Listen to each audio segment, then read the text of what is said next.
Okay. I will call the meeting order at 10:15. So moved.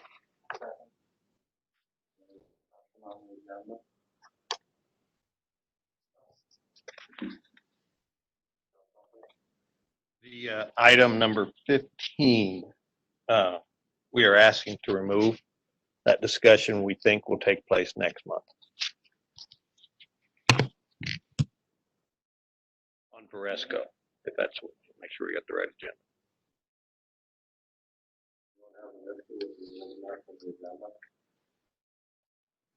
No.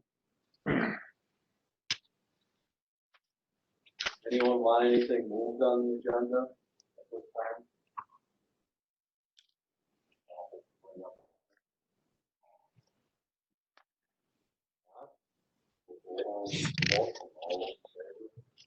Aye.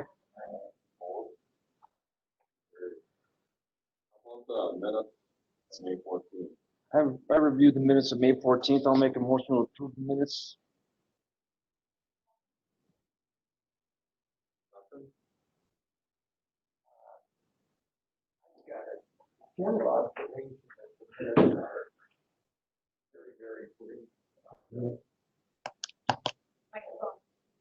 Microphone.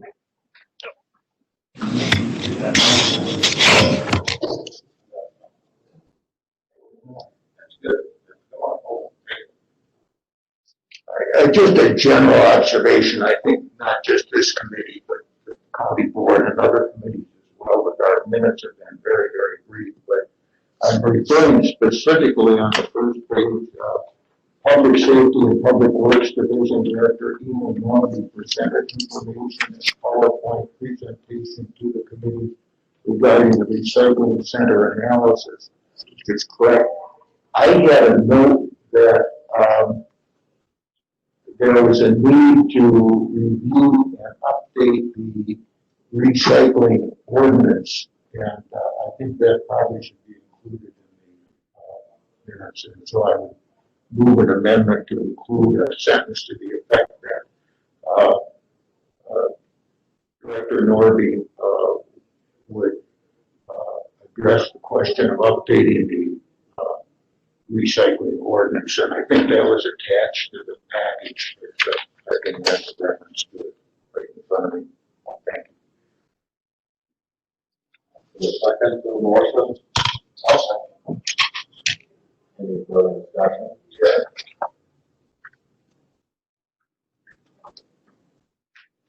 I guess in general terms, I can't vote to support that because I don't know that that's a fact of what was said.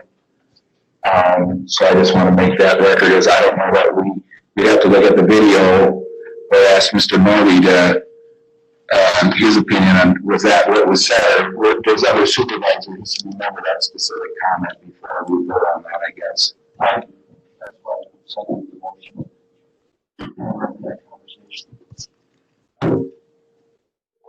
May we ask the Norby if that was part of the discussion? Yeah, we can. What we need to do is, if we're not speaking, we need to shut our microphones off. So I can already hear the ringing. So, Mo, you wanna give us a little more briefing?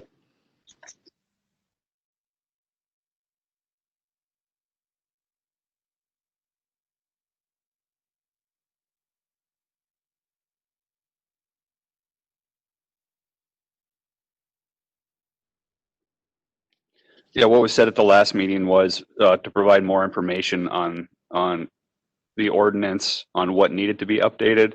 And in your pack that I handed out, there's an example of another ordinance that I'd like you guys to look at. So it was an update for more information on the rewrite of the ordinance. All right, anyone else have a comment on the motion? If not, we'll call for the vote. All those in favor? Aye. Opposed? Motion carries. We'll have that added to the minutes. Anything else on the May 14th minutes? If not, we'll call for the vote. All those in favor? Aye. Opposed? Motion carries. Does anyone have any conflicts of interest on any matters noticed on this agenda? We'll say not. They'd scratch public comment, but we'll ask for public comment if anyone's here that would like to speak. Anyone for public comment? All right, we're going to say not.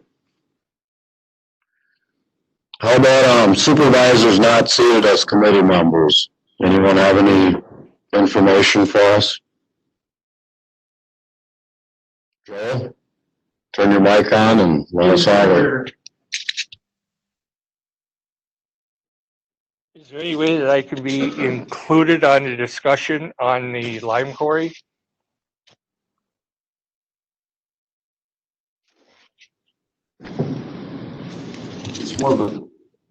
Oh, yeah, Brian. I'd say no. Well, we're just going to discuss it.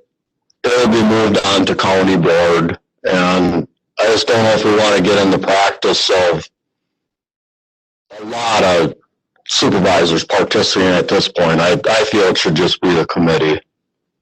Unless someone opposes that decision.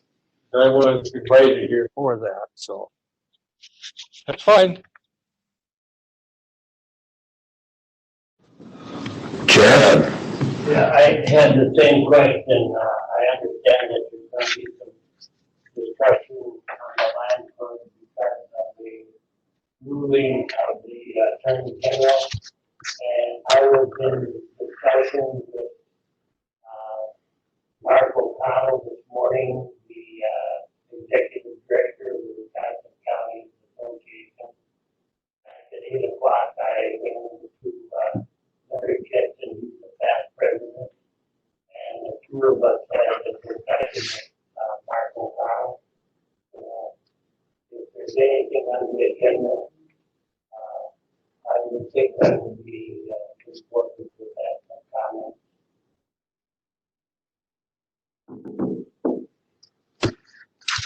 Go ahead, Chris.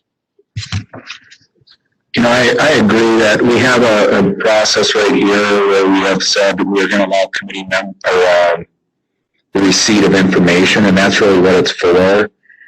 And I mean, I appreciate the other supervisors listening in to our discussion, but I don't think we should be getting into a practice of having committees allowing supervisors to come in and then participate in the discussion of our committee.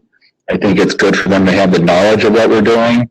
And then when it gets moved on to the board or to the next committee, that would be their opportunity. So I support that decision, Russ, of not opening the door. Because once we do it here, then you're going to have to do it on every committee, really. And I don't think that's good practice. Anyone else have a comment?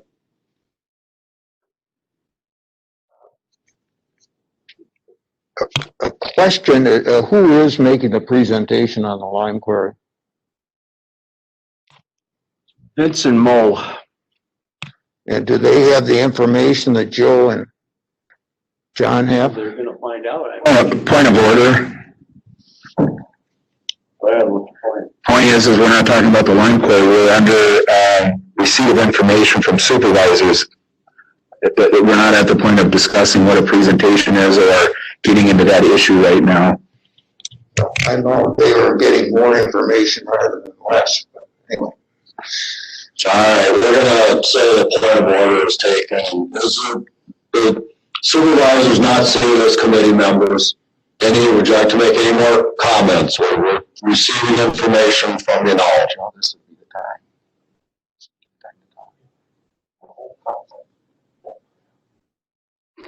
Okay, we'll take that as your comment then. All right,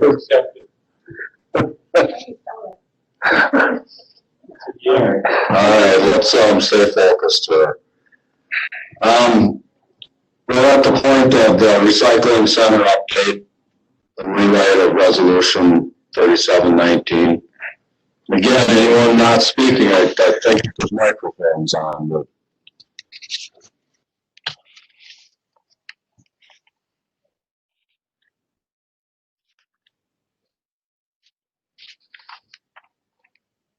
Mr. Chair, if we go to slide 6 there, Chad.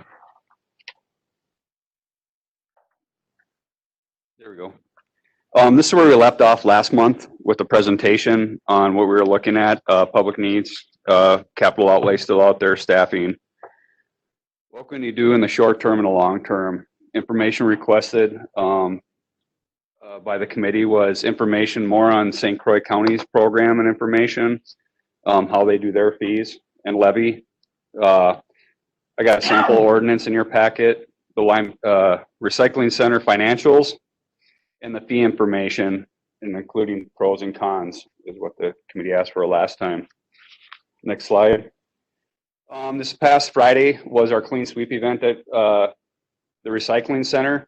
As you can see, we had 213 participants at that. That's where they pick up hazardous materials such as lead-based paint and those type of items, pesticides. That we actually had cars all the way out on the Highway 8 back to the brake check area. It was very successful. Chad? Everyone wore a mask. They stayed in their cars. The event went off very, very smoothly on that. Next slide.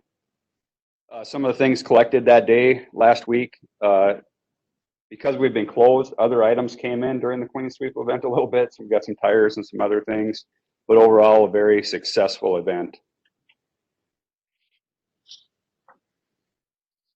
Now getting into more of the information that you guys requested. Levy dollars. Looking at how much levy was used for the last couple of years at the recycling center, you can see in 2016 we used $232,870 of levy was used to operate the recycling center. Break that down per capita, it's $5.25. In 2018, that was $5.12, 227,000 and change.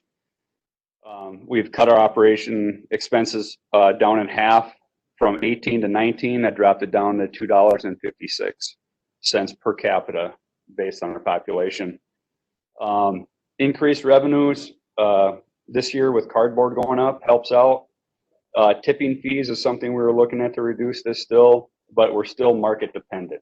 It's still based on the market on how much we can do and how much levy we're going to use, with the caveat of there's still capital needs out there.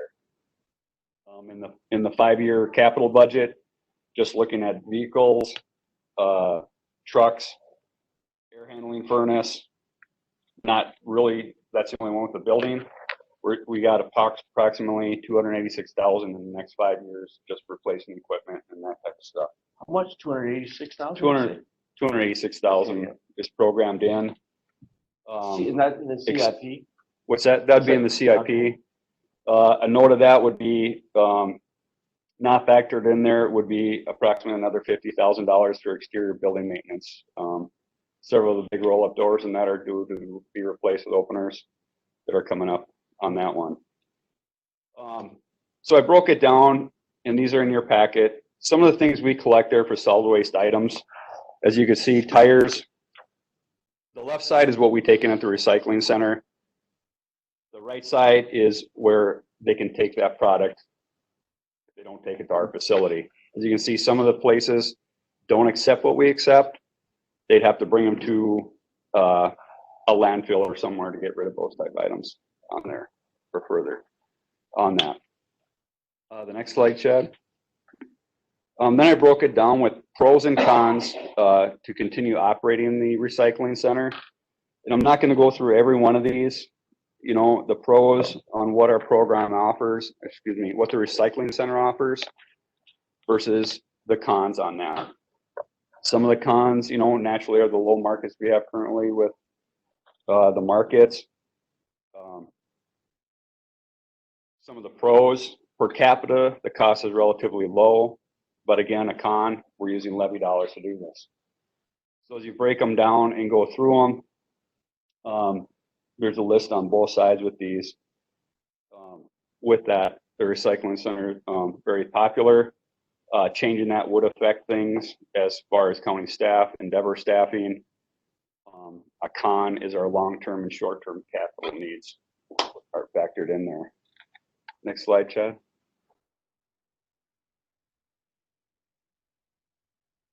The next slide shows if we go and change our program without the recycling center, how does that look and what are the pros and cons of that for our residents?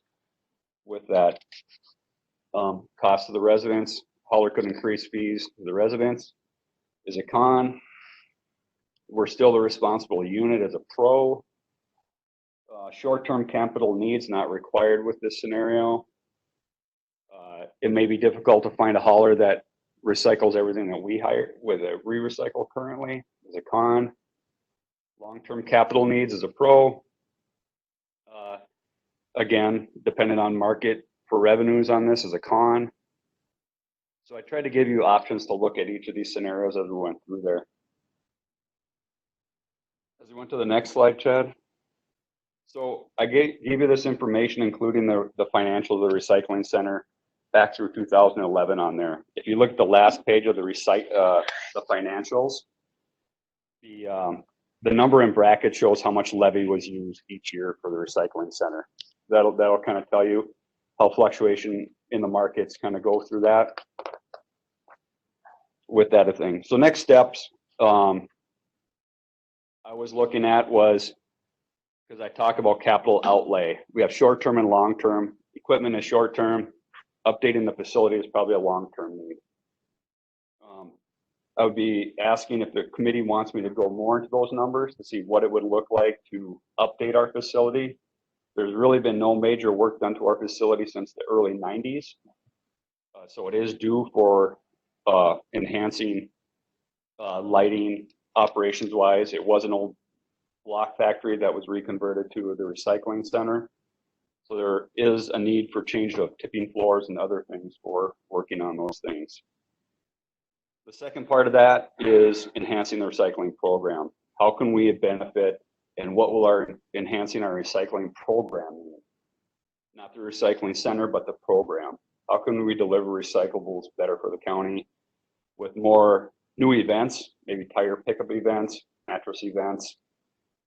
The ordinance is in there. And what I did is I gave you a copy of the St. Croix County ordinance. That was really well written, covered a lot of needs. They have the system currently. They don't have their own recycling center. It's on the private side. And how they work their grant in there and an overview from St. Croix County on how they operate their program, and that is in your packet to look at. Currently, they don't use levy dollars. They use their grant for staffing and running their programs like the clean sweep events on that. So that's kind of in a nutshell, the information that the committee wanted. It's information to review. So if the committee wants me to move forward and try to nail down more of what the enhancing the facility would do or retrofitting the facility would do, I can move forward with getting those numbers a little more detailed. Jim?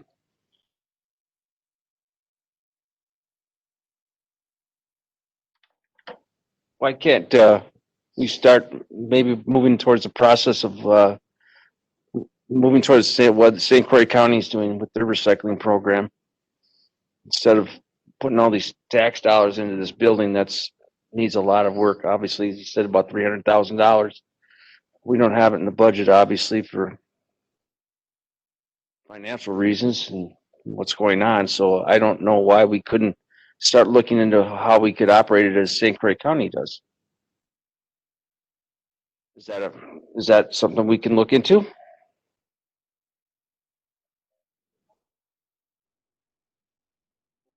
Well, Mike, I guess it was a yes or no question, but I don't. Is that something we could look into? Absolutely. Okay. We can look at how that works and what the process would be and timeline for doing that. We could look at that. Sure. You answer my question. Yeah, so when you talk about per capita,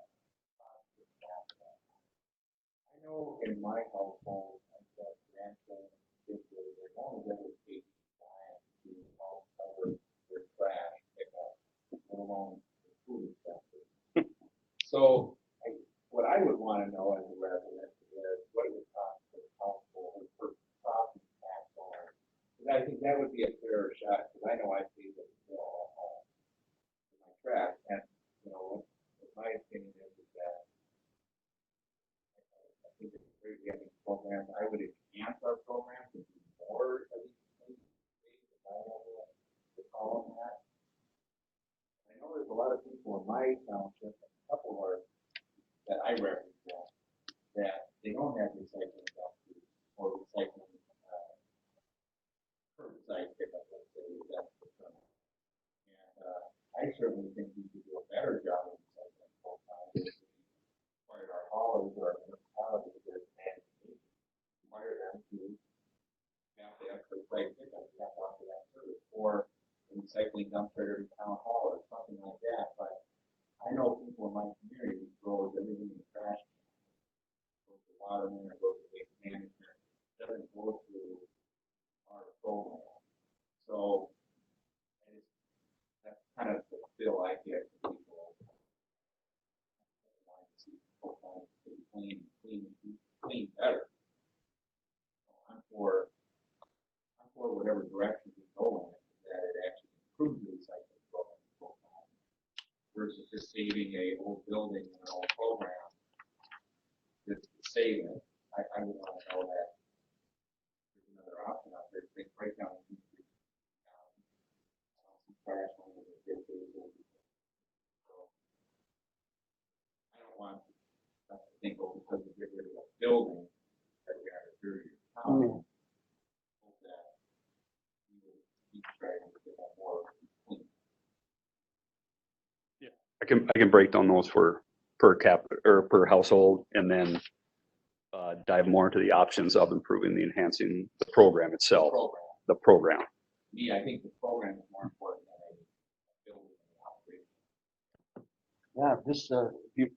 operation. Sorry.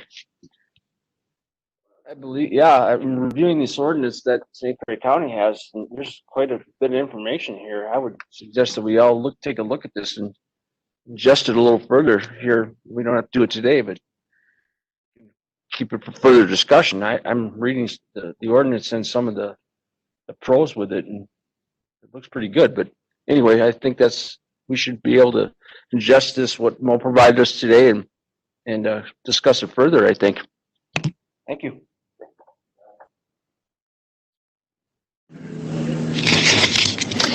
I just had a question on the capital improvements. Is there a capital improvement fund that is funded to apply any monies towards these needs? We have a 5-year capital improvement plan. Okay, there's a plan, but is that? And then it goes through a budget process on what gets funded for that year and what's not funded. Okay. Typically, your current year is how it's funded. The subsequent years are not through the budget process. So there's not like any savings to help offset the proposed capital improvements then? Correct. By savings, I guess how is the capital fund funded? Is that your question? Yeah, I mean, I understand there's a capital improvement plan, but the funding for that is considered on an annual basis. There's not so much allocated within the budget each year towards meeting those capital expenses. It is just whatever we're going to do this year, we do this year, and we address that at budget time. Well, to a degree, we specifically fund on an annual basis, but each department designs a 5-year rolling plan looking forward. And when the administrator prepares his final budget, he's looking at that 5-year plan. If I fund this year, how does it play into year 2, 3, 4, 5, and so on and so forth. And we update our plan each year and continually roll. So it's a forward-looking perspective on capital funding. So these items that typically are funded through tax levy or borrowing or bonding?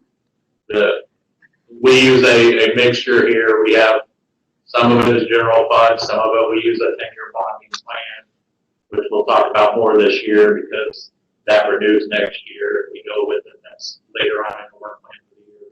But we have a 2-tiered system of how we do it. on a 10-year basis. That's the plan. And then we use general fund for other things, just whatever you guys choose to use bonding for versus general fund. Well, tax levy feeding back. Yes. I just had a thought, I agree with Chris and I agree with Brian. I think it's a good idea to delve into and take a closer look at St. Croix County. But something Barron County does is a low recycling charge on the tax bill of every improved property. Would $1 a month, $12 a year on an improved parcel amounts to $1 a month? That may be just an additional option to raise revenue to help fund some of these things as well. And so when these big ticket items do come up, they're less burdensome. The fee information is in your packet. There also for the other surrounding Okay, counties. thank you. County does a similar one. $9. $30 per parcel. Similar to everyone. So that information is in your packet. Okay, thank you. But I guess also what I'm asking is there a projection for how much revenue this would raise in Polk County? The board presently doesn't have a fee in place for recycling and no fee assessed on properties. So we've done no projections because it's been the policy before that we don't have a fee. Would anyone have any objections to just projecting how much revenue that would be? A point of order. Well, the point again is we are on recycling, and I think Fran is asking for maybe us to delve into, and it should be put on our agenda, to talk about what her ideas are on a specific issue on creating these funds. And I just think that's not part of our discussion right now, because that's a broader discussion. I think we should have on our budget and our savings and doing that. Fran, would you want to maybe ask when we do items for the next agenda? Sure. That on? Sure. We can get Yeah, to the yeah, no worries. Richard, you got any comment to make? You haven't got a chance yet. Any comment? No. Anyone else have anything? The only thing I would look at is, What do we have? I mean, on the agenda, we're talking about the rewrite of resolution 3719. Did you even talk about that? You were talking last time about a rewrite.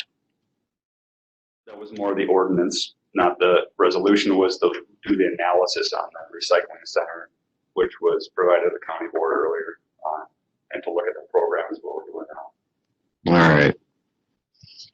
Anyone else want to comment further? yeah, just one more comment. In terms of the budget of the recycling center, it's not been good. We haven't made a lot of money. I think we lose every year, but that's why I say we should review this information from St. Croix and have further discussion about it in our next agenda. That's all I have. Thank you. Then I'm guessing we will have. All right, thanks, Mo. Thank you. Who's giving us the space analysis update? Sure, I can give it. We met with Lowell to see their status on their where they are on the project with the space needs, office requirements. They've met with all the departments on looking at their needs and traffic flow and customer base on how they come through the building. Wold has looked at the HVAC, the internal systems of the building, windows, and those type of things. They still need to review the roof, but there'll be a presentation coming back to this committee in July from Wold on that. Mr. Chair. We thought also in July we would have our financial consultants and we'll come to the next month's meeting to discuss the strategy of the bonding approach and how that doesn't affect the levy, but gives us funds on top of that, and how we keep the taxpayer effect flat over time. So we thought we would explain it that way, so that everybody gets brought up to speed on what that strategy is, and then we can talk a little bit more about future direction.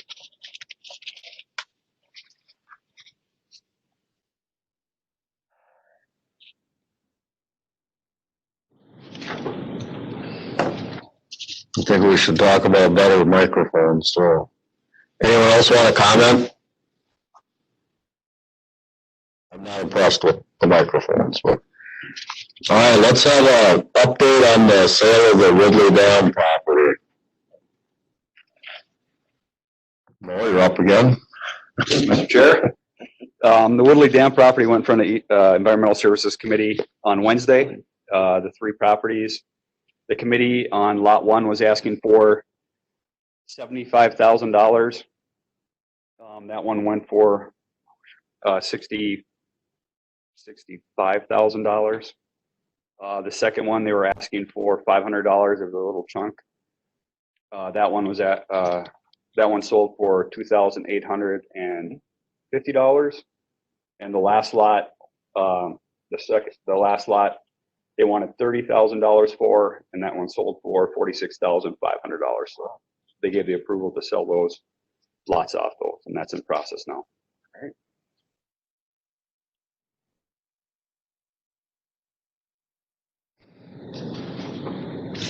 Anyone would like to comment on that update? Those are, Chairman.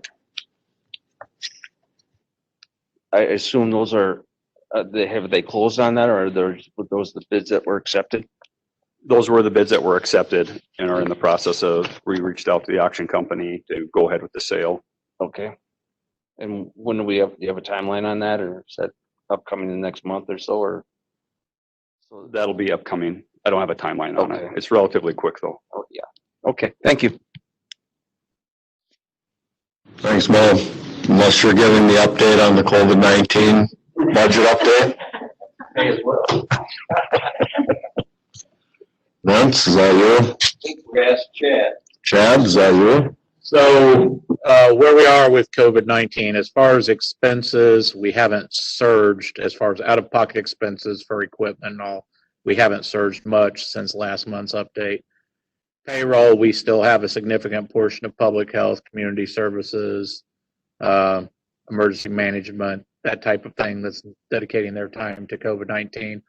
We've applied for the preliminary, we've done the preliminary paperwork for the FEMA grant for COVID-19 reimbursement. Sales tax for March was 15% less than previous years. February was down 35% from previous years. March came in 15% from previous years. We're not sure what to make of that, if that was surge buying or what, because that came in better than was expected as far as a reduction. The state put out an analysis a couple days ago that we just got through going through that's predicting 33 billion statewide in sales tax lost. So we're really going to have to see what April looks like to get a good picture of what our sales tax impact has been. March was better than expected though. So either it's better than expected or the surge buying made up for the difference. A very positive side is one of our big draws on our general fund was going to be a shortage at GAM because of reduced bed census. They're down significantly. Their short-term care was rock bottom, and that's where they make a lot of their money is from the Medicare 28-day stays for rehab.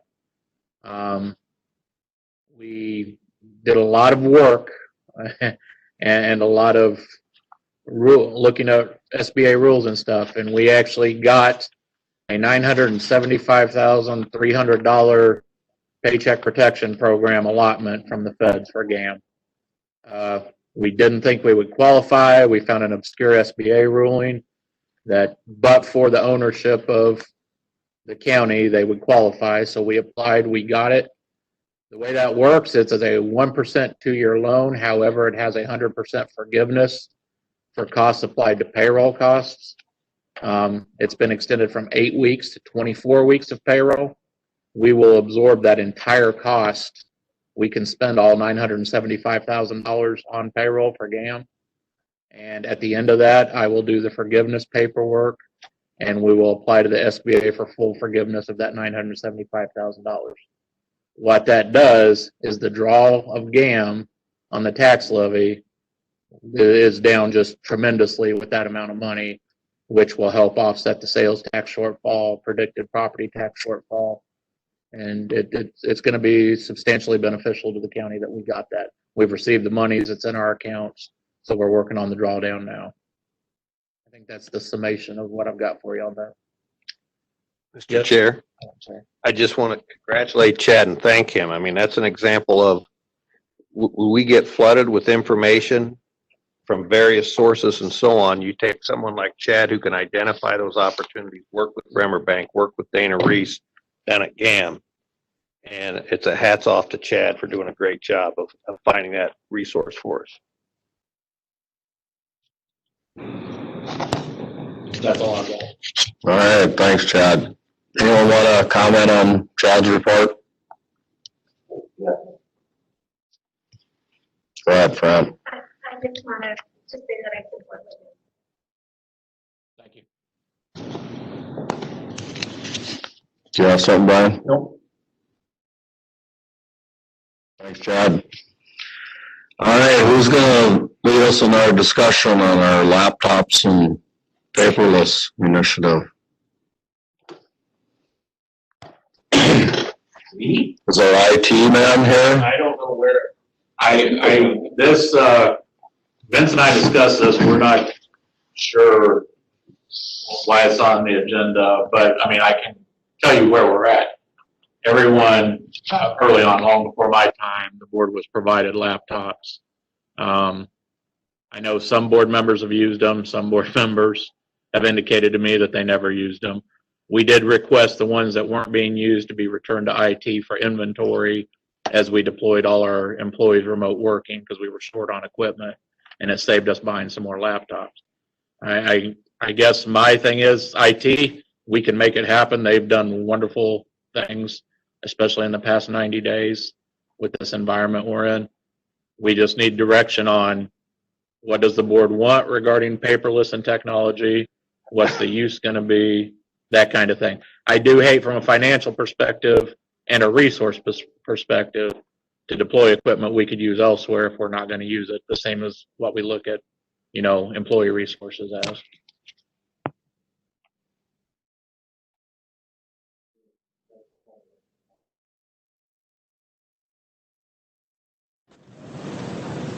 So I think, Chad, prior to you being in this position a couple years ago when we wanted to do laptops is because we didn't have this screen in here. We were doing paperwork. My opinion is as long as you guys can roll the agendas out and you can do presentations, and I think the public and us supervisors, having, I think at the county board meetings and even these meetings that,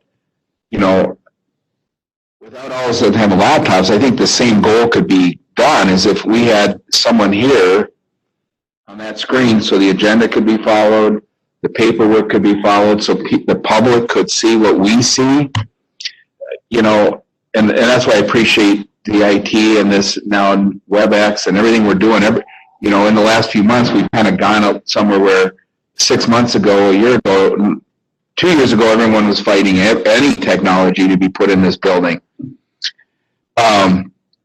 So I think personally, if we just keep improving this system, where we have staff sitting here and our agenda is on the screen, and we could go through our agenda, and if we needed something to go back to a document or whatever it is, and someone was sitting here running this, to me, personally, I think that would meet our objectives, but that's just my opinion. Did you get to talk on this one yet, Brian? Brian's going to try to help. No, Brian, come over. Go ahead. To Chris's point, I know that Chris and Russ and I were in our general government. pass this, funding for updating our agendas and meetings and so forth. And yeah, I think allotted about 25,000. I don't know if that's part of this or, I know we wanted to go paperless a lot more. I mean, I also get agendas addressed to us and so forth, but is that what anybody fall under what we're doing now? So presently with WebEx, we worked out a deal where we got 120 days for free with WebEx for a trial. It's about a $30,000 a year program to use. I'm waiting for the quote to come back in to continue the program once it expires. We also have some long-term technology upgrades regarding cloud-based systems that the IT director is working on right now and look really promising. We definitely continue down this path. I think it's a good path. I think they're doing a really good job with it. I think the employees are using it. I looked at using reports the other day on WebEx, and we're getting high usage from customers and employees. But there is an added cost to this kind of thing. It's recurring service. It's going to be a recurring operating cost. In order to move to that digital environment, there is a cost associated with it. I think there's efficiencies as well, but just be aware as we go down this road, there is a recurring cost that will exist with using whether it's WebEx or Microsoft Teams, whatever we ultimately decide to go with, there is a recurring cost. So the follow-up, and that money that we allotted to the budget was the IT budget, I assume that we did this for.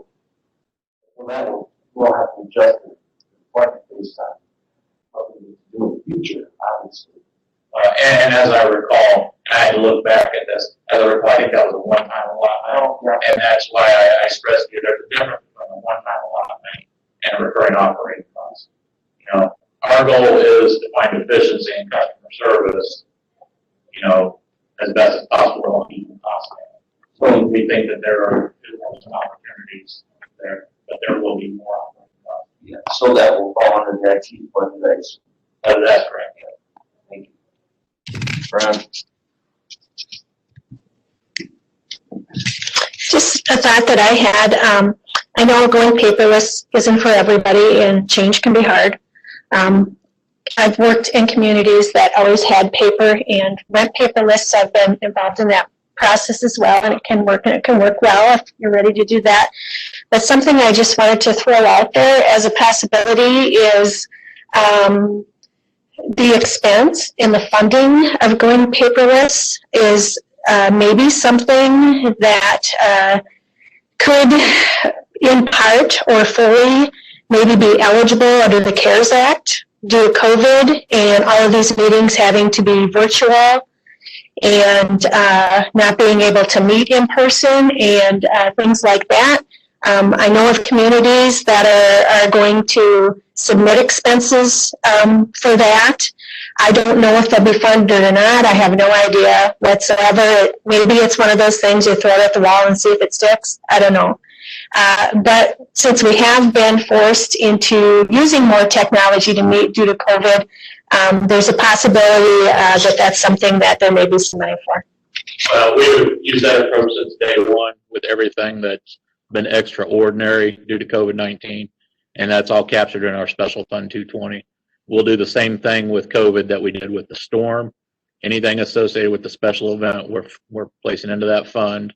As I mentioned, we've already done the pre-application to FEMA, and we'll submit those costs. I can tell you there's a big difference between what you incur during the emergency and ongoing. They absolutely will not fund anything ongoing. It's only what occurred during the emergency. So anything that they do approve will only be for the time period of the public health emergency listed under the CARES Act and under the FEMA Public Assistance Grant. Anything ongoing, for Microsoft Teams, WebEx, moving to a virtual environment will be an ongoing recurring cost to the county for operating costs that will not be grant reimbursed. So we're looking at the PA grant. We've submitted a technology grant through the health department. Tanya is waiting to hear back from that for nearly $1 million for technology upgrades for health, which can offset some of this cost if we get it. But that's all I am adverse to basing any budgeting decisions or recommendations on the possibility of grant funding. You know, we told you, you know, I informed you of the Paycheck Protection because we've been awarded that money. I would caution you guys making any policy decisions based on possible grants because we've done that before and it hasn't worked out well for us. But we do apply everything we can and we look constantly. The other thing we have to be careful of, Supervisor Duncanson, is there's so much money being put out there right now.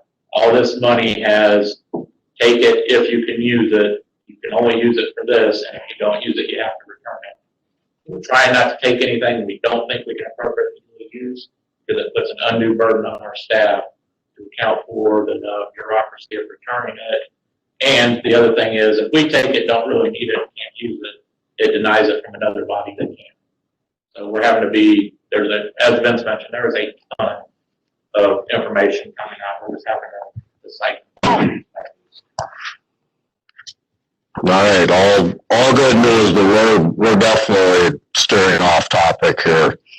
The laptops and the paperless initiative, I asked for it to be on the agenda.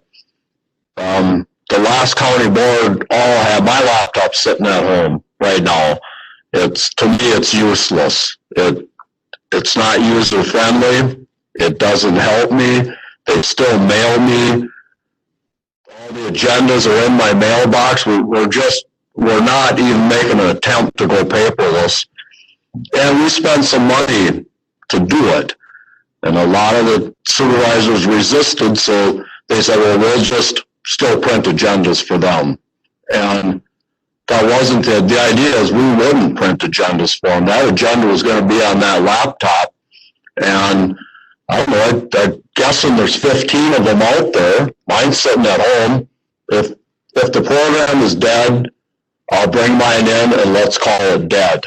But right now, it's still there, but I can get something off it. But I think that's what I got on there is let's make a decision. If it's over, let's turn them in and cut our losses.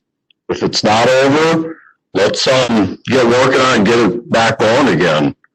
I'd go either way. One question or thought.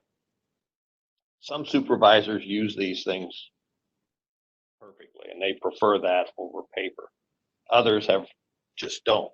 They don't use it. So, you know, it's maybe a matter of, do we make a decision for everybody or do we say, I mean, they are effective and efficient when they're used properly.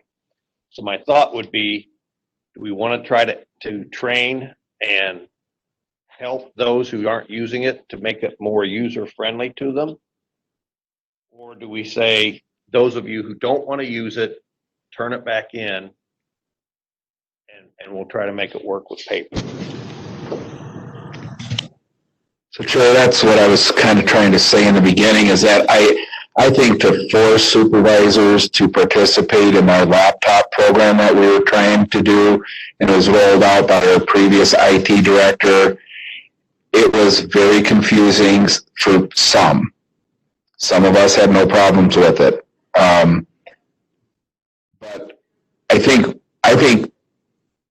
we may have two issues. One is the laptops and one is paperless, because I believe if we improve our technology in this room and in our system, you know, maybe all you have to do is print out the agenda so a supervisor can write notes down, but everything could be on that screen. And we could have all this paper that is laying here on the screen, because most of the time when people leave here, everything, and there's Mr. Pritchard right now, he keeps all his notes in his book. You know, all this paper laying here, we walk out of the room and most of the time it just gets left here, gets thrown in the recycling bin. So to me, I think keeping the paperless issue should be on our agenda. I'm for scrapping the laptops because I just don't see it working. But I would certainly be in favor of improving our system here so we can go paperless as much as possible. That's how I would look at it.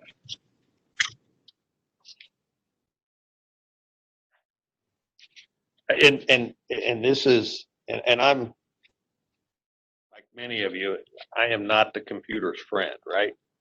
But I use it immensely, and I know for us to communicate with all of you, it helps the staff immensely to be able to send emails.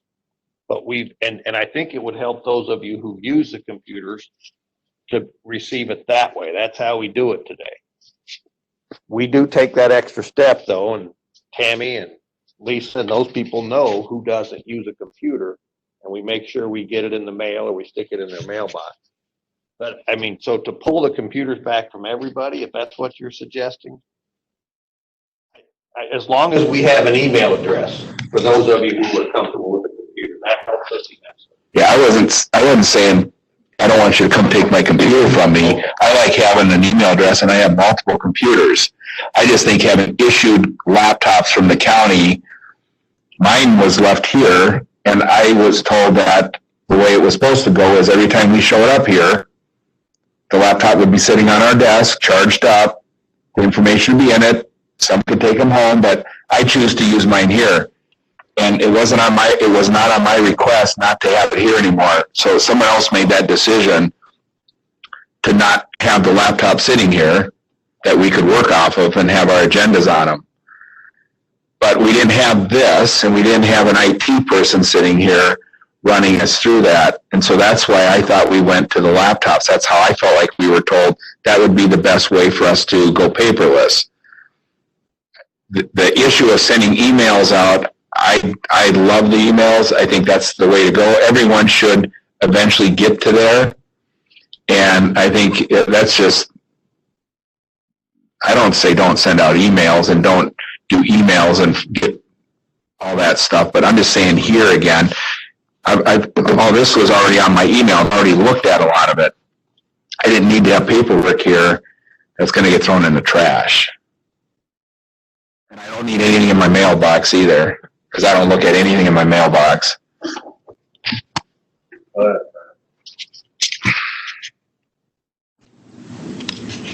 I just have a question maybe Malia could comment on.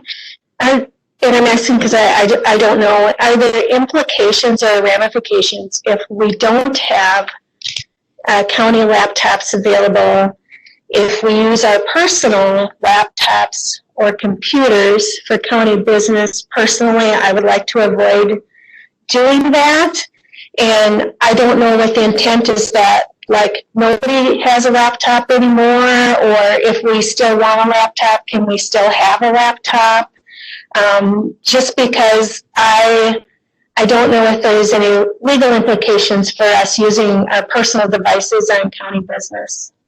There would be public record implications. It's the same advice that we give to staff who have both a county issued smartphone and their own personal smartphone. So you'd want to be very careful if you're using your own equipment and make sure your county email is segregated from your personal email. I think it's also important, given the space needs study and the idea of improving the county board technology in the room and at home. I think that's something that, taking one and trying to address, laptop and paperless outside of the context of how can we make the microphones, submerged in the room so we don't have to hold them like this, and make sure that the public can view the videos clearly. All of that, it's all tied together. And it is something that the county is aware of. And now that we have an IT director and a general government director with IT background, we're in the perfect position to start moving forward on all of those as a full integrated process rather than piecemeal. Can I follow up on that, Malia? So what are your concerns about, because I know we had this discussion when we did all this, and I would just maybe add your concerns about these county-owned laptops leaving the building, and I'm taking it home with me, and it lays in my house or in my truck, that other people have access to that, and what other stuff are people doing on a county-owned computer? What things are they using it for? I mean, that's a big concern of mine, that supervisors are taking county-owned laptops home And who knows if their kids are playing on it? Who knows what they're doing with it? We have redone the remote working policy. We did that for COVID-19, and we're going to look at it again in long term.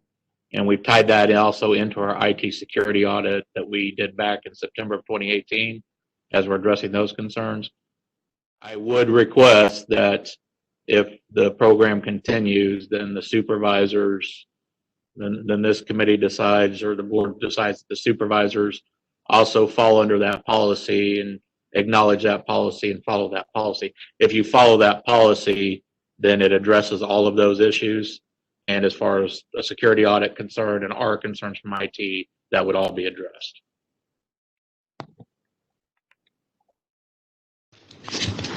All right, good discussion on it. I think, Fran, I think if you want a computer, I think you ask for one, you get one. Because I have one at home right now. And every supervisor's entitled to one right now until we change our policy. If you want one, ask for one today and you should be sent home with one. So, all right. Yep.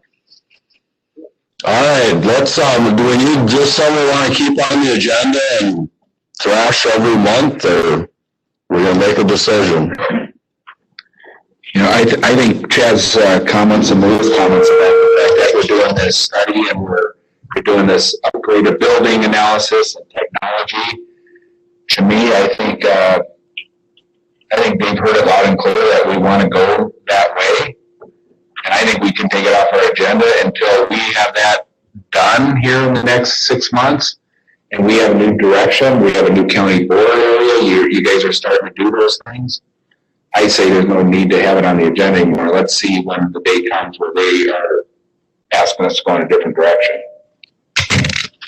All right, so until then, we'll just leave it where the way it is, and Yeah.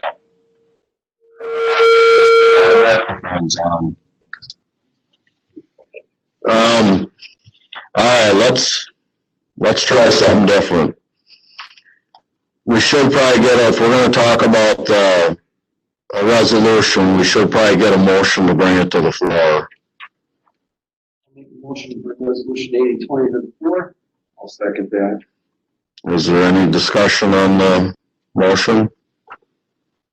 Chris, Bob, do you want it, or? Well, yeah, I had, so we have two sponsors of that resolution. So again, now I guess without allowing supervisors to talk, this would be as maybe we were thinking that Supervisor Middleton would present this resolution to us, but since she is a co-sponsor of it, and I am a sponsor of it too, I guess I'll ask the chair if it would be appropriate, because of the resolution is sponsored by Supervisor Middleton, that she would be allowed to speak on behalf of the resolution. It's not. Yeah, Bob was gonna, and Bob's here first. Yes, you're correct. Yeah, I don't think the opposition would need it. Someone like to present the resolution, but to get in the in-depth discussion of it probably wouldn't be appropriate. Okay. Under the ruling we made earlier to Sure. John and Joe. Bob, if you want to brief us on it?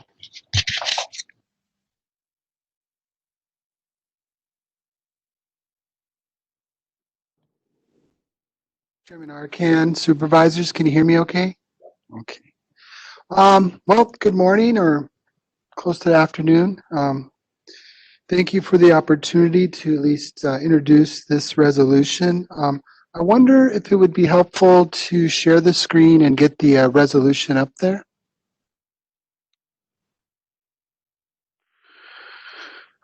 Back in February, we introduced this concept.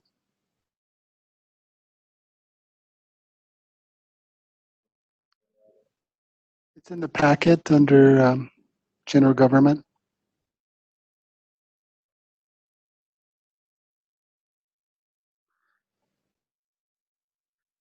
And the only reason to bring it up, because it pretty much tells the story of how this concept has evolved into something something larger, something more impactful and greater. And it's also tells a story to help you make an informed decision as you consider this resolution. Again, back in February, I came to this committee and we talked about the need to build relationships with our user groups, particularly in our trails and parks. And then I'm going to credit this concept actually to our trails coordinator, Ben Elfelt, who's in the back there. And it started as simply an idea of getting representatives from each user group together and trying to work through our issues, but identify some common goals, build relationships, and really was focused on operations and maintenance. And but it's evolved since then. And just to provide some context, what's listed in the actual resolution, as you know, Polk County owns 7 parks. It maintains over 400 miles of trails. And recreation as a whole is really increasing. I mean, it's increased over time. There is initiatives to be active living, to promote healthy behaviors. It's also a quality of life issue. Right now, we work with currently about 7 user groups that include representatives from the ATV, UTV community, bicycling, cross-country, skiing, the equestrians, hiking, walking, running, camping, and snowmobiling. Some are more mobilized, some are more organized than others, but those are 7 identified user groups that are currently active. Again, there really is a need to build relationships and work with these key stakeholder groups primarily now. This is important because, as you know, the Starboard Trail experience has been somewhat contentious, and so this is a critical time to sort of work together and focus on those relationships and move forward. There's also a need to work with our local communities. I can't speak about the past, but as you know, many of our communities have established trail networks. Many of our communities have recreational committees. I think there's a real opportunity there to partner with the Amory's and the Osceolas and the St. Croix Falls and the Milltowns and work together and create a shared vision. I brought up the O&M piece, the operations and maintenance. This benefits the county. If we can, again, build relationships, work with these established user groups, and find ways where they can assist in our operations and maintenance of our trails and parks, that's always a good thing. Another important piece is and we've heard a lot of this from the Stour experience, is displacement and compatibility and conflict. We really need to look at and ensure that all user groups have at least opportunities to recreate. And so that's a big piece. And I guess what I'm saying is we really need, and we haven't done this in the past, we really need to take a long-term comprehensive look at our recreational assets and find ways that every user group, every individual, every visitor has an opportunity to recreate, regardless of their activity. This is common knowledge. Polk County businesses, even us as an employer, promoting their quality of life, the ability. We have great recreational and natural assets here in Polk County, and that's something I don't need to say, but just by identifying those assets, applying resources and building them will help retain not only our youth, but our workforce and promote quality of life. And looking on that wall right there, it's part of our vision statement, no? I believe, and maybe you guys might agree, disagree, but I think Polk County, geographically positioned where we are, a gateway community, a gateway county, adjacent to a large MSA, I think we have a competitive advantage over our neighboring communities, our neighboring counties. Plus, we have the assets. It's just a matter of applying the resources and build upon those assets. And then the need to market as well. We simply haven't done a good job promoting our natural assets, nor have we done a good job developing them. So with that said, there's a real need to, again, not only identify and build on those assets, but also connect them. And this is something that we've learned through the Stour experience. We have the right-of-ways, we have the trails, we have the ability to acquire easements. It's just a matter of linking them together and identifying what arteries are for which user group, which are compatible, which are not compatible. It's a big project. It's a big idea. So there is that need of connectivity.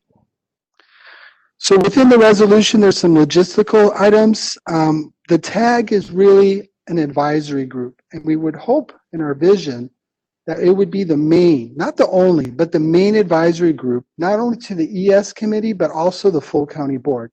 Whenever there's a need to do research, whenever there's a question from the county board or the environmental services committee, this TAG group, or trail advisory group, which is a cross-section of every user group, along with 2 appointed supervisors, as well as some other key stakeholders, folks that can also help promote these assets, representatives from our economic development community, from our lending community, from our municipalities. This volunteer-based organization or group would be sort of the one-stop shopping for all your trail and park development needs or questions. And so logistically, within the resolution, it explains some of those things, how the structure will be. The piece that personally as a staff person I can't advocate for is that financial piece. This is something that I am very supportive of, but it's not really my role to talk about the financial piece. In the resolution, the idea is to provide an incentive, and $50,000 was determined as sort of a motivator to ensure that the TAG group hits the ground running, has the resources to tackle not only those low-hanging fruits, but also address these high priority items. We have a list. We have our outdoor recreational plan, unfortunately, has been a shelf product. It gets updated. Shelf product. Yeah. And Brian, you're familiar with those, unfortunately, just because there's other priorities. But we'd like to make that shelf product become alive because it is a living document. And so we can start there. Ideally, long-term, this group would be the steering committee for a comprehensive regional or county-wide trail and park network plan. In other words, identifying all those linkages, the connectivity or existing trails, identifying arteries or corridors to expand for other users, and provide a vision for the future for our recreational needs. So that sets the table. This concept moved rather quickly to what you see before you, but this is where we're at now.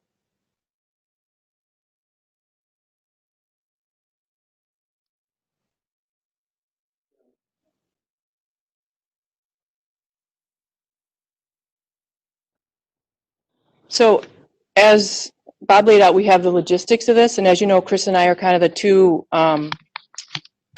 committee supervisors on there, and I just wanted to sort of say a little bit about this because the planning piece, I can't even explain how exciting this is for the county because we have been needing to do park and outdoor recreation planning forever. We have never endeavored to do this kind of a global, let's think big, let's make Polk County a destination, and let's really kind of utilize our assets. And now is the time really, because we have this awesome, where'd you go? So we have 3 new, kind of relatively new staff people. We've never had this kind of makeup of skill sets in the county. So it's kind of a really unique opportunity to kind of leverage the planning backgrounds that they have, the mapping backgrounds that they have, and the interest and experience in outdoor recreation planning. And then you got Chris and me kind of really pushing this on this, where we came up with a term I like, that bias for speed on this. So it might feel like we're pushing this, but we are, because it really is the time now, because we have the staff piece, we have 2 supervisors in there that are really excited about this. So there's that piece, and then let me just make sure I make all these other pieces. The other piece that I want to make clear is that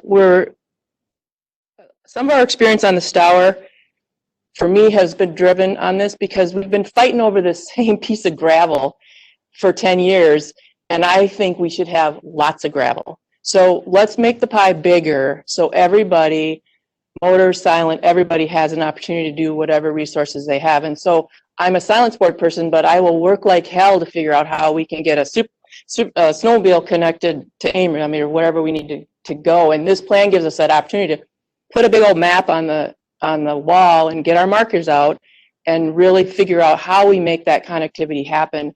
And if the county is providing the leadership, we might have more landowners not pulling out on snowmobile connections or bike connection pieces, or we can go to the utility companies and say, we got a little spot here, we need to use your right of way. Would you be okay with that? And we have the county providing that leadership. So that's going to be, I think, really a important thing. The last piece is the money stuff. The $50,000 is an absolute important piece to make us nimble and able to respond quickly to things as the TAG and the steering committee develops up. So if the committee comes up with an idea to do, I don't know, whatever, something that we don't have the inside resources to do, mostly we have everything that inside to do mapping and planning. We have the skill set, which is why this is such a beautiful proposal.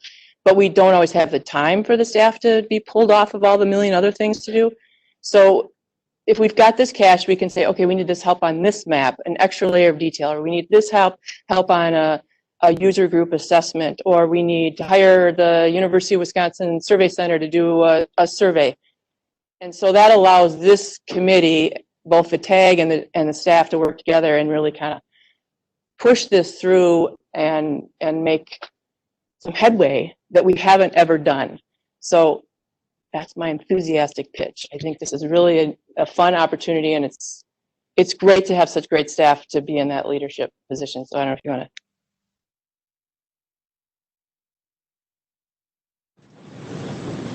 Yeah, so I feel the same way as Amy feels. Very enthused about this, very excited. I think this could be one of the biggest things Polk County has gone through.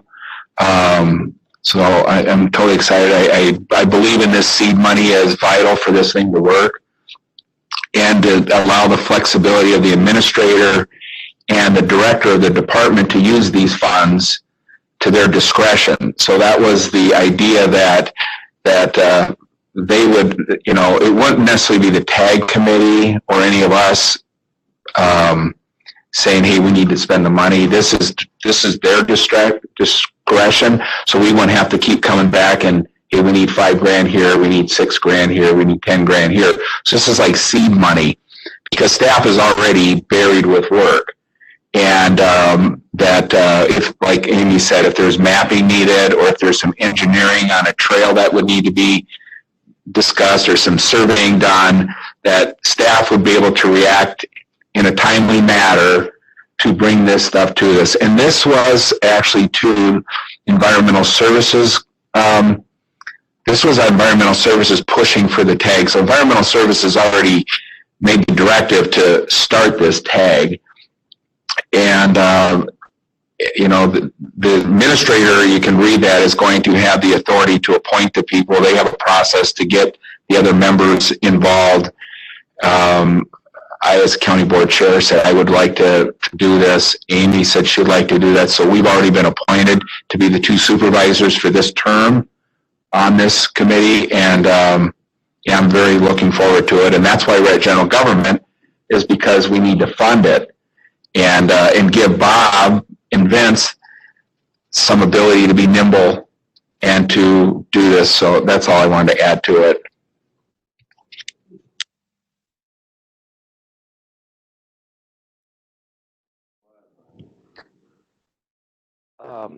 I don't, the funding source, where would it come from? And I would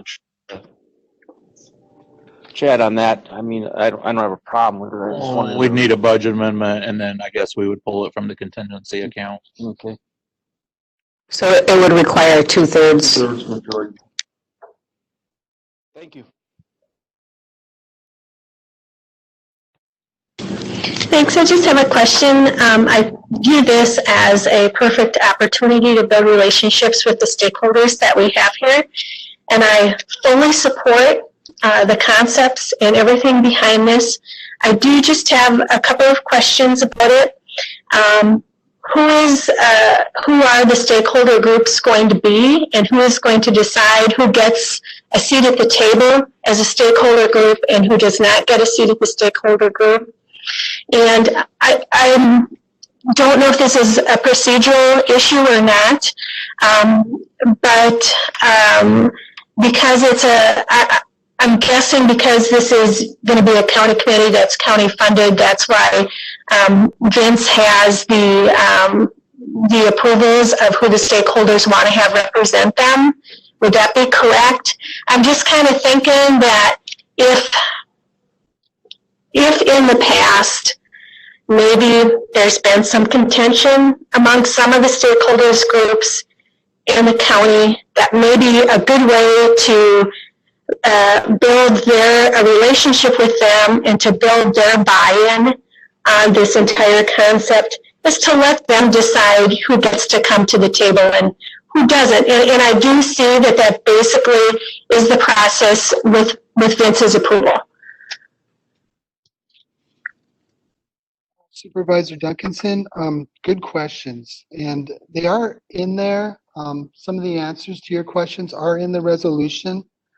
To answer your first question about representation, we're going to focus on the 7 active user groups that exist. Now, there are others as well. And I think we're going to have some flexibility with the size of this trail advisory group, because we'd like to include some other stakeholders as well.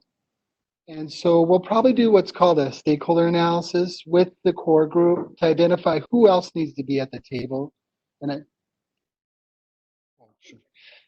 So that's a really good point. I think, to make this work, to make it sustainable, there's other partners out there that might not be really related to recreation, but are advocates for building the quality of life or healthy living, things of that nature. So we'll do that stakeholder analysis, because right now we're looking at a body of 9 people, and 9 people is very manageable in terms of doing any type of community or advocacy group. So I think we have the flexibility to add others, and we'll work with the TAG group on that, because again, that's the core group. And the beauty of it being a volunteer-based cross-section of all of our communities and all of our recreational opportunities is we'll have a lot of different perspectives.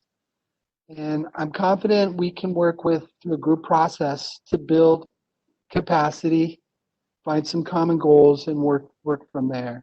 To answer your second question, which is a great suggestion, and we actually had a really healthy conversation about this yesterday, is the appointments.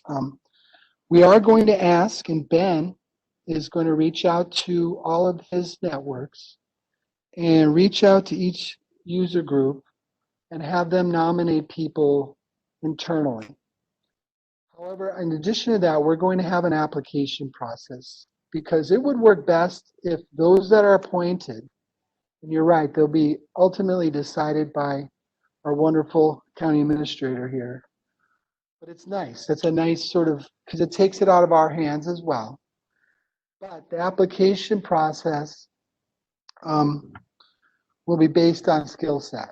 And so we want to make sure not only are you representing a certain user group, but you have the skills that can be enhanced or provided to ensure that this group can move forward. So there's a vetting process, and forgive the long answer, but that's our approach. If I may.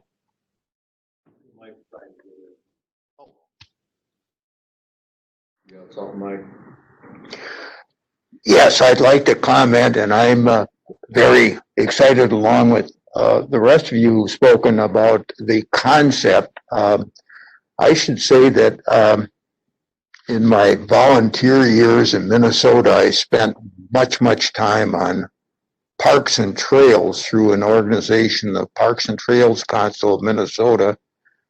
I served on the state board of the Ice Age Trail Alliance, and St. Croix Falls, for example, is an Ice Age trail city.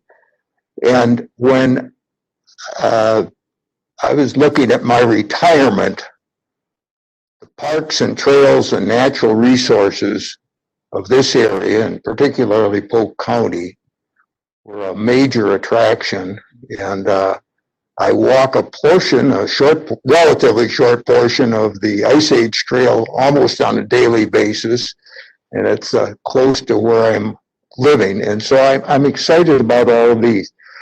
At a Rotary meeting in St. Croix Falls 3 or 4 months ago, I had our former executive director of the Parks and Trails Parks and Trails Council, who is now the executive director of the Minnesota Bicycle Alliance, which has, I think, 3,500 members or whatever. And he came up to talk to our Rotary Club and about all the things that they are doing, both with young people, senior citizens, and everyone else. And we've had on the drawing boards for many years. And I'm going to go on a little bit because this is a very, very important topic, I think, and probably one of the major things we're going to be addressing this year. But the connections with the trail system of Minnesota, there were questions of how do you get across the St. Croix River and do you build a lower level of the bridge at Taylor's Falls, St. Croix Falls, and so on. But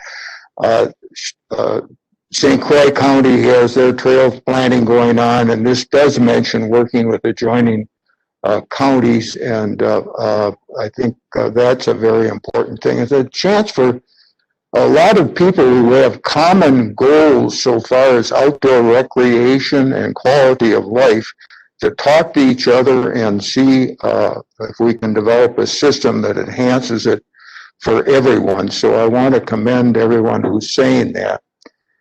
I do have a concern, given the history right here in Balsam Lake, of politicizing this so that we don't have a group where it's a 5-4 or whatever vote on what the recommendations are coming out, whether to staff or to the Environmental Services Committee or the county board, but rather that we're functioning in a more or less a mode of consensus, which I think it's probably possible to get that to a degree if we get people who are truly believe in their missions. I did, looking at the wording, there were 3 or 4 questions I have, and I don't know if it's appropriate to point out, but in the whereas clause, it starts on line 60. It was unclear if this was a one-time initial fee and we'd be looking to having annual appropriations into the budget and so on. And it wasn't clear to me where the extra $10,000 was coming from that wasn't the county. I don't know. That was one. I can just skip ahead on line 78. It looked like there was a line missing or some words missing. It said, this group shall have one representative of Chair, I have a point of order. What do you got? I believe Mike is reading off of not the current resolution because he just referenced something that's not in the current resolution. So I just wanted to bring that to your attention, I Mike. was reading off my member board package resolution, I think. Maybe it is the unamended. I apologize for that. Bob, you could answer. You heard the same thing. That older version, there is that $10,000 match. So this is the newer one. So that comes from the Transportation Alternatives Program, the TAP grant that we applied for. We'll be knowing about that award by the end of the month. Okay. So I looked at possibly integrating that TAP grant into this effort as well, and that could still happen. Yeah. So that's why that piece was in there. Okay. And I apparently I did, I think I printed off the wrong one, maybe. So anyway, that was one, it didn't specifically spell out 9, people. I guess that'd be also line 78. It says whether it's specific as to that. And then on line 96, 7, 8, review, research, and provide. Somewhere in there, I think it would be review, research, and provide recommendations to county staff, or however we wanted to word it to make it clear that staff could draw up these questions that should be presented. What was the point of order? The point of order was that this committee isn't to rewrite the resolution.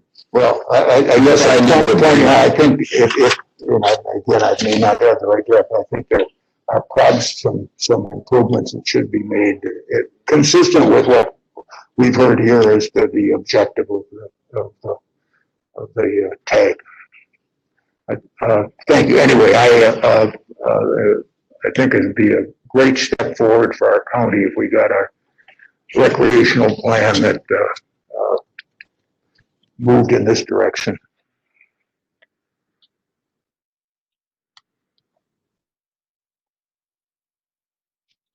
Real quickly addressing the team. I want to emphasize the leadership with Bob, Chris, or Mr. Nelson and Ms. Middleton is really setting the tone that's going to allow us to achieve something that's been in our goals for many, many years. But you almost have to look at this in a more long-term approach. And there's a very good question for Ms. Duncanson about, and from you, Mr. Pritchard, about how we select the people on this thing. It's not going to be government as usual, I don't think. And that's what I'm excited about. We're going to select people that will build a team. It's not a matter of each stakeholder selecting their most vocal person or the person that will represent their group the best. It'll be that person who not only can represent their group, but also take a countywide perspective on this. And so that's why we not only want to have stakeholders, but we also want people who may have a more visionary approach, people who may have experience in the government or a local municipality, so that we can have a team that will work together. And that's why this process is not just going to be give us your name, but we're going to go through interviews. We're going to assess their application. And part of our challenge will be to put together that team that will represent everybody, but yet can work together, challenge one another, and accomplish things with speed. Just reply one question here.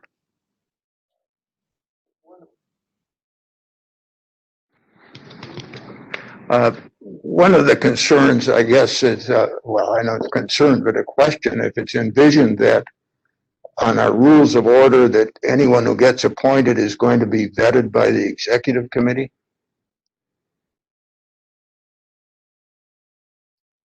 That Could be.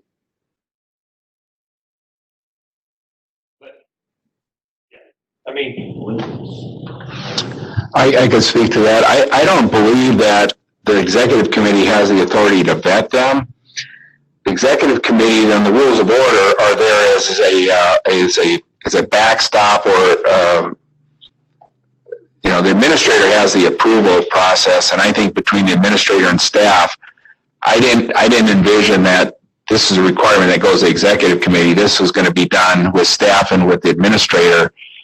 Certainly, if the administrator feels like he wants to bring something to the executive committee, he has that ability now, where that wasn't really there before. So I don't believe the executive committee, and the chairman of the executive committee is here, but I don't believe that we consider to have any role in this whatsoever. No.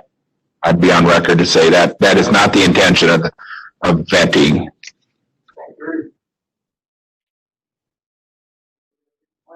You come into the executive committee, per se. All right, on the resolution, whoever made the motion to bring it to the floor, would they want to amend the motion to either include a recommendation from this committee or no recommendation? I think I would make a motion to make a recommendation to the full board. Positive recommendation. Ready, second that? For a second?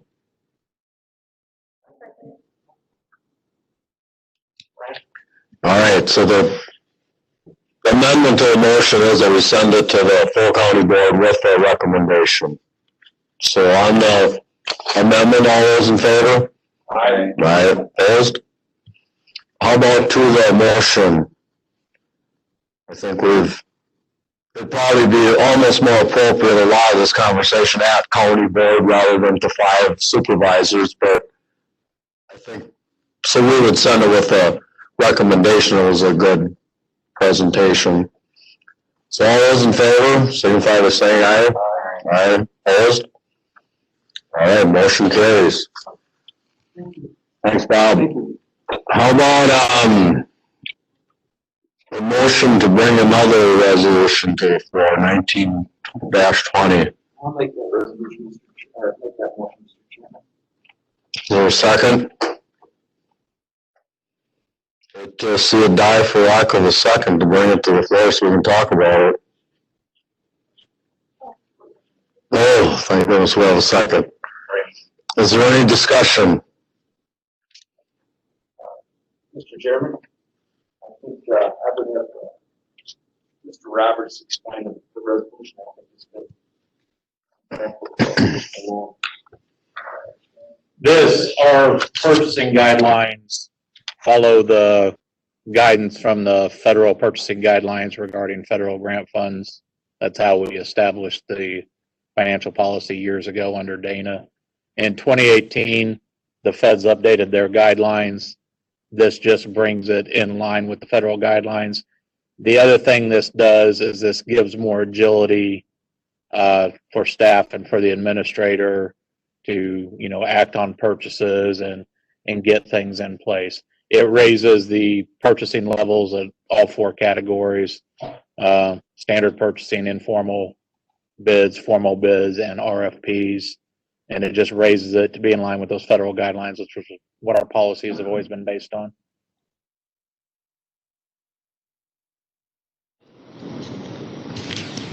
Who's bringing this resolution? Who's bringing it Who signed it? The administrator is bringing this resolution forward. Sure. this was something that had been discussed with Maggie when I first stepped in. It was like, yeah, we got, we need to update this payment system. And then with the transition and change, Chad has signed off on it. Get it consistent with the federal standards. Go ahead, Fran. I just have one question because I honestly don't know, being new here. As the contracts over $50,000 would now be approved by the county administrator. who, isn't that who approves them now, or does the full board approve them now, or how does that work? We have a contract review process, a department head or division director receives the contract from the vendor. They review it, they submit it to our review process. The review includes, myself and Malia, IT for IT related things, and above a certain dollar level, it goes to the administrator. Below that certain dollar level, once I sign off and Malia signs off, we're good with it, then the contract is enacted. Okay.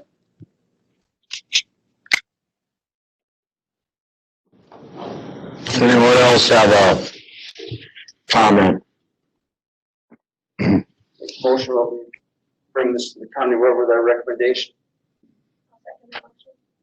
There'll be an amendment to send it with a recommendation.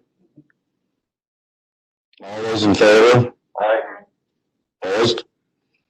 All right, how about the main motion? All those in favor? Aye. Opposed? Motion carries. We're on the Lime Quarry, a financial update. And then a discussion, possible action. I think we'll include the financial update in the closed session, if that's all right, and then if we want to come out and ask more questions afterwards. Does that seem reasonable, so we can cover this all at once? Do we got the Lime Quarry under the closed session? Yeah. Make a motion that we go into closed session. pursuant to 1985-1E.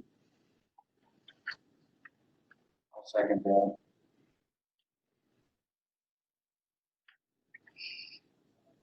All right, I'm just finding out here the closed session only talks about Veresco, but tell me where it's at. The committee meeting closed session on matters noticed under 14 and 15. Right about there. Oh, all right. I won't worry about it. All right, so in the closed session, it's supposed to be by voice vote, so, Yes. right? Yes or no to go into closed? Yes. Yes. And who will be in our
I always tell folks, they want something on the agenda, I always say, run it past the chairman first, because I don't want you surprised by anything. Yeah, but I mean, for me, it's easy. Okay. All right. If you have something